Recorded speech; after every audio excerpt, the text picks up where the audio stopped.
We do have some concerns about battery life. The 4400 mAh battery makes it through a typical workday, but our tests put it at roughly 13 hours. That's nothing to sneeze at, but for a device of this size and with such an efficient chip, we were hoping for more. The reality is though that a tablet screen will eat more battery life than even the largest standard 6.8-inch smartphone screen.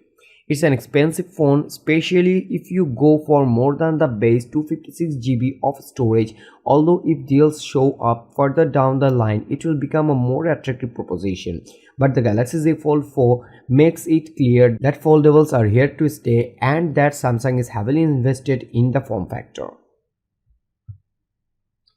Samsung unveiled the Galaxy Z Fold 4 during its August 10 Unpacked event, where it also introduced its other foldable update, the Samsung Galaxy Z Flip 4, along with the Galaxy Watch 5 and Watch 5 Pro and the Galaxy Buds 2 Pro.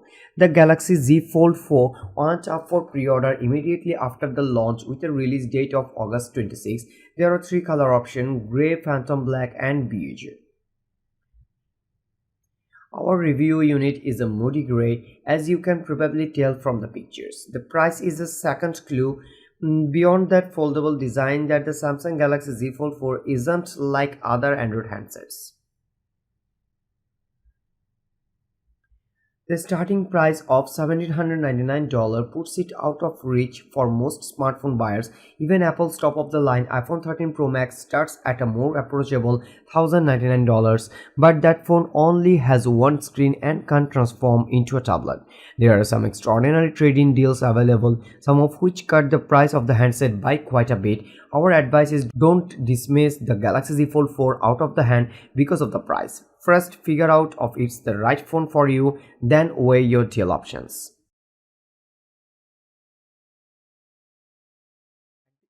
Samsung clearly believes it has a pretty good foundational structure for its premier folding device, and that's why the Z Fold 4 isn't radically different from the Galaxy Z Fold 3.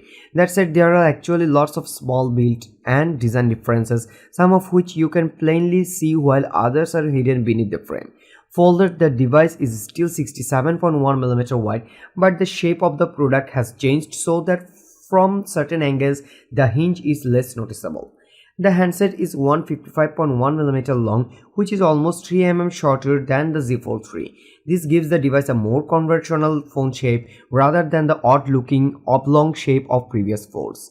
More importantly, this is now a thinner and lighter device. Instead of the Galaxy Z Fold 3's 6.4mm thickness when unfolded, the table mold is now just 6.3mm thick. That's not a huge difference, but it also brings the weight down to 263 grams, 8 grams lighter than the Galaxy Z Fold 3.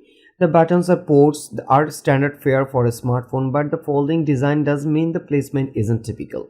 There is the SIM slot along the top edge, speaker and mic holes along one edge, a speaker grill, mic hole and USB-C port along the bottom, and on the other edge a volume rocker and power and sleep button that doubles as your fingerprint sensors, which happens to work quite nicely. I registered multiple fingers. The phone also supports Face ID biometrics, but you are warned that it's less secure than other methods. When folded, the Galaxy Z Fold 4 can feel a little thick and heavy in the hand compared to most other Android handsets. It's not uncomfortable though.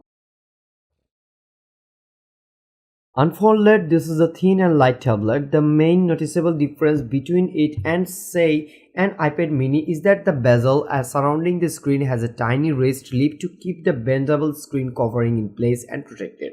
The re-engineered hinge is a real highlight here. No longer does it stick out from the side of the phone when folded. Instead, it's hugging the frame thanks to a new hinge design that jettisoned the gears in favor of a flatter mechanical design. It looks great, and at least in the time we have been using this phone, it works smoothly. As you are bending the phone, it feels solid yet pliant, as if to reassure you, yes, this is what you are supposed to do with me. The frame is IPX8 rated, which means it will survive 30 minutes in 1 meter of water, but due to the hinge mechanics, it's not dust resistant.